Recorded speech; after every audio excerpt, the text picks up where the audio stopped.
हाशिम आपके परदादा थे।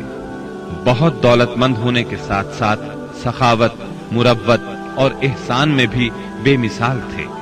हाशिम कहलाने की वजह यह थी कि उनके अहद में एक मर्तबा मक्का मुकर्रमा में कहत पड़ गया। ये फिलिस्तीन गए और ऊंटों पर आटे की बहुत सी बोरियां लाद लाए। बहुत से ऊंट ज़बाह किए, उनका शोरबा तैयार किया, रोटियां पकवाईं।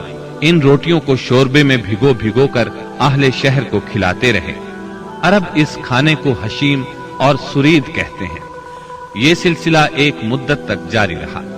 इसी वजह से उनका नाम हाशिम पड़ गया। वो हाजियों की खिदमत और मेहमान नवाजी में भी बढ़ चढ़कर हिस्सा लेते थे। इसी सखावत और फैयाजी से हाशिम का नाम पूरे अरब में मशहूर हो गया। जाती असर व रसूख और वजाहत की वजह से उनकी दूसरे मुमालिक के दरबारों में भी रसाई थी। उन्होंने ही कुरैश में सबसे पहले ये दस्तूर जारी किया कि साल में 2 मरतबा तिजारती काफिले रवाना हुआ करें, मौसम गर्मा में शाम की तरफ और मौसम सरमा में यमन की तरफ। चुनाचे इसी दस्तूर के मुताबिक दोनों मौसमों में काफिले रवाना होते थे। सूरतुल कुरैश में अल्लाह ताला ने कुरैश को यही इनाम याद दिलाया है, क्योंकि कुरैश अल्लाह की रहमत से मौसम सरमा और गर्मा के आदी हो गए। उनकी समझ में ये बात आ गई कि इस नेमत के शुक्रिये में अल्लाह की इबादत करना चाहिए, जो इस घर का मालिक है, और उसने उन्हें भूख में खाना दिया और खौफ से अमन बख्शा। नज्जाशी शाह हबश हाशिम की बेहद खातिर मदारत करता और तोहफे तहाइफ भी पेश करता। कैसर रूम भी उनसे बहुत मेहरबानी से पेश आता था। हाशिम ने यमन और रूम की हुकूमत से कुरैश के तिजारती काफिले की हिफाजत का हुक्म हासिल किया, और ये उनके आला तदब्बुर का नतीजा था कि तमाम रास्ते कुरैश के तिजारती काफिलों के लिए महफूज हो गए।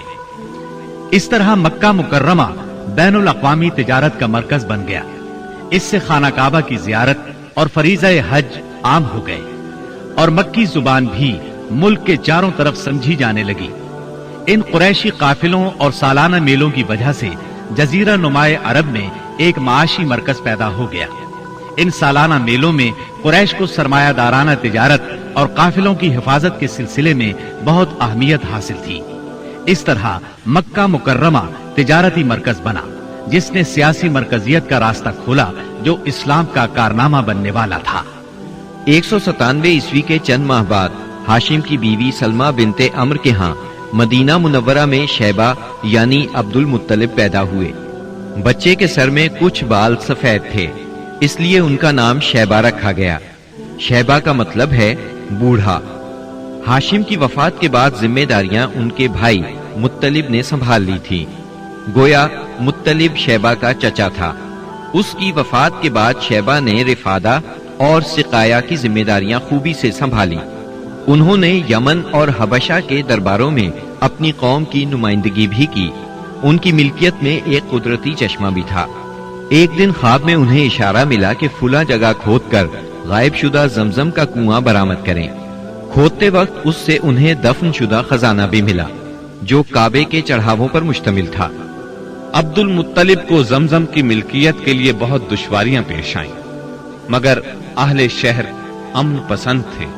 उन्होंने तय किया कि किसी गैर जानिबदार हाकिम से इसका फैसला करा लिया जाए। अब्दुल मुत्तलिब ने ये बात मान ली, लेकिन परेशान भी थे। इसलिए मन्नत मानी कि अगर अल्लाह ने मुझे 10 बेटे दिए और वो बलूगत को पहुंचे तो मैं उनमें से एक को काबे में जाकर अल्लाह के लिए कुर्बान कर दूंगा। जब 10वां बेटा भी बलूगत को पहुंच गया तो अब्दुल मुत्तलिब को मन्नत याद आई। उन्होंने बेटों के दरमियान कुरा डाला ताकि जिसका नाम निकले उसे कुर्बान कर दें। कुरा नबी अकरम सल्लल्लाहु अलैहि वसल्लम के वालिद अब्दुल्लाह के नाम निकला। अब्दुल मुत्तलिब का इरादा देखकर रिश्तेदारों और दोस्तों ने दखल अंदाजी की और उन्हें मशवरा दिया कि वो किसी खातून अर्राफा के पास जाकर हल दरियाफ्त करें। चुनाचे अब्दुल मुत्तलिब एक अर्राफा के पास गए। उसने मामला सुनकर मशवरा दिया कि बेटे और 10 ऊंटों के दरमियान कुरा डालो। अगर अब्दुल्लाह के नाम निकले तो मजीद 10 ऊंट बढ़ा दो। इस तरह खून बहा की मिकदार में इजाफा करते जाओ, यहाँ तक कि कुरा खून बहा पर निकले। उन्होंने कुरा अंदाजी शुरू की। कुरा हर बार अब्दुल्लाह के नाम निकलता रहा। ये 10 ऊंट हर बार बढ़ाते गए। जब 100 ऊंट पूरे हो गए तब कुरा ऊंटों के नाम निकला। अब्दुल मुत्तलिब ने 3 बार ऐसा किया ताकि इत्मीनान हो जाए। हर बार 100 ऊंटों ही का कुरा निकला। अब उन्हें इत्मीनान हो गया कि यही अल्लाह को मंजूर है।